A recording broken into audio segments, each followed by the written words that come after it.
आइए आपको बताते हैं बीजेपी या फिर समाजवादी पार्टी किसकी महकेगी खुशबू कन्नौज में।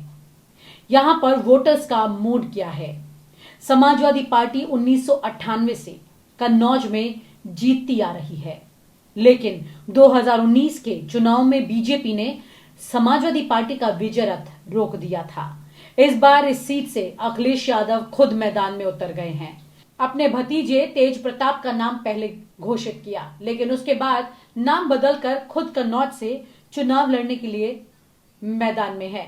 बीजेपी ने उनका मुकाबला करने के लिए मौजूदा सांसद सुब्रत पाठक पर दाव लगाया है। ऐसे में सवाल यह है कि क्या इस बार समाजवादी पार्टी बीजेपी से कन्नौज सीट छीन पाएगी, क्योंकि खुद अखिलेश यादव सुब्रत पाठक को हराने के लिए ज्यादा इच्छुक है। वजह यह है कि सुब्रत पाठक ने अखिलेश यादव के परिवार को लेकर काफी कुछ गलत बयानबाजी पहले की है, जिसके चलते परिवार के मुखिया के तौर पर अब अखिलेश यादव खुद इस मैदान में उतर आए हैं। लोकसभा चुनाव में पीएम नरेंद्र मोदी ने इस बार 400 पार सीटों का टारगेट दिया है। इसके लिए बीजेपी पूरा जोर भी लगा रही है। यूपी में लोकसभा की 80 सीटें हैं। यहां पिछले चुनाव में बीजेपी ने 80 में से 62 सीटें जीती थी। यूपी की कन्नौज और मैनपुरी सीट हमेशा से समाजवादी पार्टी का गढ़ रही है। मैनपुरी में तीसरे फेज में वोटिंग हो चुकी है, जबकि कन्नौज में 13 मई को चौथे फेज में वोट डाले जाएंगे। यूपी के पूर्व सीएम और समाजवादी पार्टी अध्यक्ष अखिलेश यादव खुद इस चुनावी मैदान में उतर चुके हैं।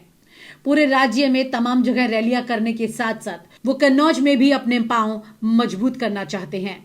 1998 में कन्नौज में शुरू हुआ था समाजवादी पार्टी का विजय रथ।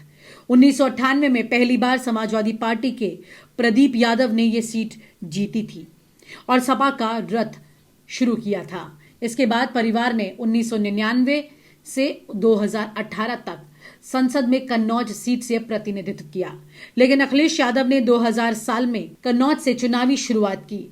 अखिलेश इस सीट से 2000 का उपचुनाव, 2004 और 2009 का आम चुनाव जीत चुके हैं। 2014 के चुनाव में अखिलेश यादव की पत्नी डिंपल यादव कन्नौज से चुनाव जीतकर संसद पहुंची।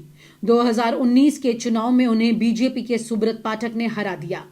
अब अखिलेश एक बार फिर से इस सीट से चुनाव जीतने की कोशिश में जुट गए हैं। अखिलेश के लिए उनकी बड़ी बेटी अदिति यादव भी प्रचार करने के लिए मैदान में उतरी हैं। सवाल यह है कि इस बार बीजेपी से कन्नौज सीट छीन पाएगी समाजवादी पार्टी।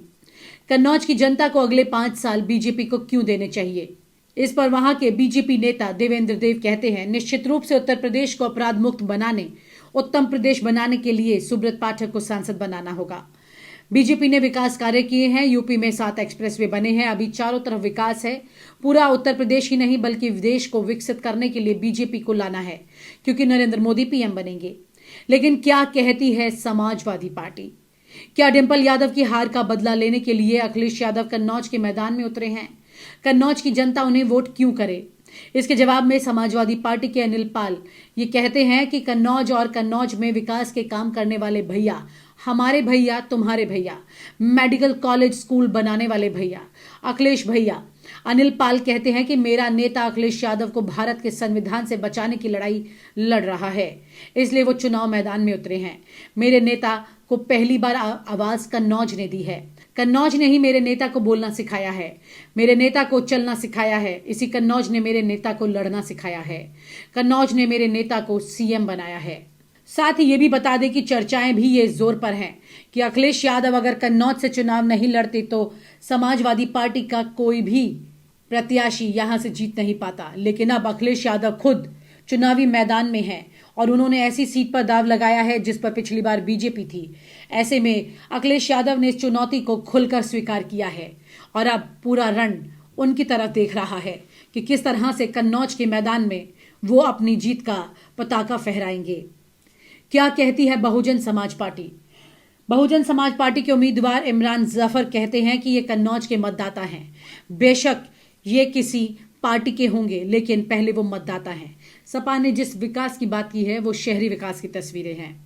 कन्नौज की जनता भी इस वक्त अखिलेश यादव की तरफ देख रही है, क्योंकि वो ये सोचती है कि बीजेपी ने जो विकास किया वो कन्नौज में नहीं हुआ बल्कि और जगह पर दिखा। ऐसे में अखिलेश यादव जो विकास करेंगे वो सीधा कन्नौज में दिखेगा और कन्नौज से अखिलेश यादव जैसे नाम को आगे बढ़ाने के लिए कन्नौज की जनता पीछे नहीं रहेगी। कन्नौज में चुनावी मुद्दे हैं, खराब सड़कें, जल जमाव की परेशानी, शहर के अंदरूनी हिस्से की सड़क भी संकरी है, तंग गलियों से होकर गुजरना लोगों के लिए मुश्किल है। खुशबू के लिए पहचान रखने वाले शहर में कूड़ा निस्तारण के लिए पुख्ता इंतजाम नहीं हुआ है। इसी बात को लेकर अखिलेश यादव कई बार अपनी चुनावी रैलियों में जिक्र कर चुके हैं कि जिस कन्नौज में उन्होंने खुशबू महकाई थी, अब वहां से कूड़े की बदबू आने लगी है। कन्नौज से निकलने वाला करीब 40 टन कूड़ा सड़क के दाएं और बाएं फेंक दिया जाता है, जिससे वहां पर आने वाले लोगों के सामने गंदा धुआं उठता है और बदबू फैलती है। जिले की 3 विधानसभा सीट कन्नौज सदर सीट अनुसूचित जाति के लिए आरक्षित है। यहाँ सबसे ज्यादा करीब 30% वोटर इसी वर्ग से हैं। उसमें भी जाटव बिरादरी की संख्या सबसे ज्यादा है। इसके बाद मुस्लिम वोटर करीब 22% है। ब्राह्मण वोटर की संख्या भी करीब 20% है। कन्नौज में यादव वोटर्स की संख्या भी 25% है। क्षत्रिय और कुर्मी वो वोटर हैं जो कि इस वक्त निर्णायक पोजीशन में हैं, जो कन्नौज में किसी भी उम्मीदवार को जिताने में मदद करेंगे। सपा को अपने बेस वोट यादवों के साथ ही नॉन यादव वोट को भी साथ मिलने का पूरा भरोसा है। दूसरी तरफ बीजेपी भी सभी जातियों पर अपनी नजर जुटाने में लगी है। आइए आपको दिखाते हैं अखिलेश यादव की वो क्लिपिंग्स जिसमें उन्होंने कन्नौज में जनता को संदेश दिया है। चल रही यहाँ की विधायिका श्रीमती रेखा वर्मा जी हमारे साथ, पूर्व विधायक प्रदीप यादव जी, और मैं जो स्वागत के कार्यक्रमों में देख रहा हूँ पार्टी के बहुत पुराने नेता उमा यादव जी, कल्लू यादव, दिलीप दिवाकर, कौशल यादव, रिजवान अली, दफ्फी यादव जी से लेकर के हमारे इरशाद साहब, इरशाद और उपस्थित सभी हमारे समाजवादी साथी, मैं आप सबका बहुत बहुत धन्यवाद और आभार प्रकट करना चाहता हूं। इस चुनाव में जहां हम सब लोग 2024 में वोट डालने जा रहे हैं, ये कोई आम चुनाव नहीं है। ये चुनाव हमारे आपके भविष्य का जहां है, वहीं आने वाली पीढ़ी के भविष्य का भी चुनाव है। जो लोग कह रहे हैं संविधान बदल देंगे, हमारी आपकी जिम्मेदारी बनती है, जो ये कहें संविधान बदल देंगे, हम उन लोगों को बदलने का काम करेंगे। और बाबा साहब भीमराव अंबेडकर जी ने जो हमें संविधान दिया है, ये वही संविधान है जो हमें अधिकार दिलाता है। ये संविधान है जो हमें न्याय दिलाता है। ये संविधान है जो हमें गैर बराबरी से लेकर के आगे बढ़ने का मौका देता है। ये संविधान हमारी संजीवनी है। इसलिए अगर कोई संविधान के खिलाफ अगर उंगली उठाएगा तो उसको हटाने का काम हम सब मिलकर के करेंगे। वैसे तो अभी तक जितने चरणों के चुनाव हुए हैं, हम सब लोग औरों के लिए वोट मांग रहे थे, पहले, दूसरे, तीसरे चरण में, और चौथे चरण में हमें खुद लड़ना पड़ रहा है। इसलिए आपसे हम अपने लिए सहयोग और मदद मांगने आए हैं। आप सब लोग मिलकर के हमारी मदद करने का काम करना, चुनाव चिन्ह साइकिल को मत भूलना।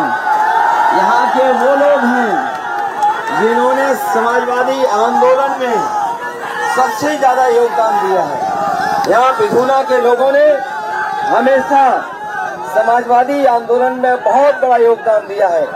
चाहे डॉक्टर राम मनोहर लोहिया रहे हों, नेताजी रहे हों, धनीराम वर्मा जी रहे हों, हमें लड़ने का मौका मिला हो, या किसी और समाजवादी नेता को जब कभी भी लड़ने का मौका मिला है, आपने पूरी ईमानदारी से उसका साथ दे करके समाजवादी पार्टी को हमेशा मदद करने का काम किया है। ये आसपास अब आपकी जिम्मेदारी बनती है अपना वोट संभालना, अपना वोट देना।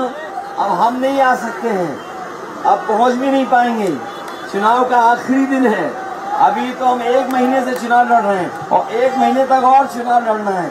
इसलिए आप हमारी मदद करो, घर घर जा करके आप अपनी सब बातें भुला करके एक दूसरे का साथ दे करके हमारी मदद करने का काम करना, क्योंकि समाजवादी पार्टी देश की वो पार्टी है जो संविधान और देश को बचाने की लड़ाई लड़ रही है। महंगाई का सवाल, महंगाई आप जानते हो, बेरोजगारी आप जान रहे हो, ये नौजवान जितने बैठे हैं या खड़े हैं, इन सबकी नौकरी छीन ली सरकार ने। न रोजगार दिया, न नौकरी दी, हर परीक्षा का पेपर लीक कर दिया, सब परीक्षाएं रद्द हो गई। न केवल आपके भविष्य से खिलवाड़ की है, नौकरी से खिलवाड़ की है, बल्कि सोचना विचार करना, आपका 1/3 जीवन इन्होंने बर्बाद करने का काम किया। इसलिए सजा दो इन्हें, इनके खिलाफ वोट डाल करके मदद करना। और दिव्यापुर औरैया दिव्यापुर देखे जाके बहुत बहुत धन्यवाद। और आप हमसे जुड़े रहने के लिए सब्सक्राइब करें YouTube पर, फॉलो करें Twitter पर और लाइक करें Facebook पर। और ज्यादा जानकारी के लिए आपको टाइप करना होगा सिर्फ न्यूज़ नशा।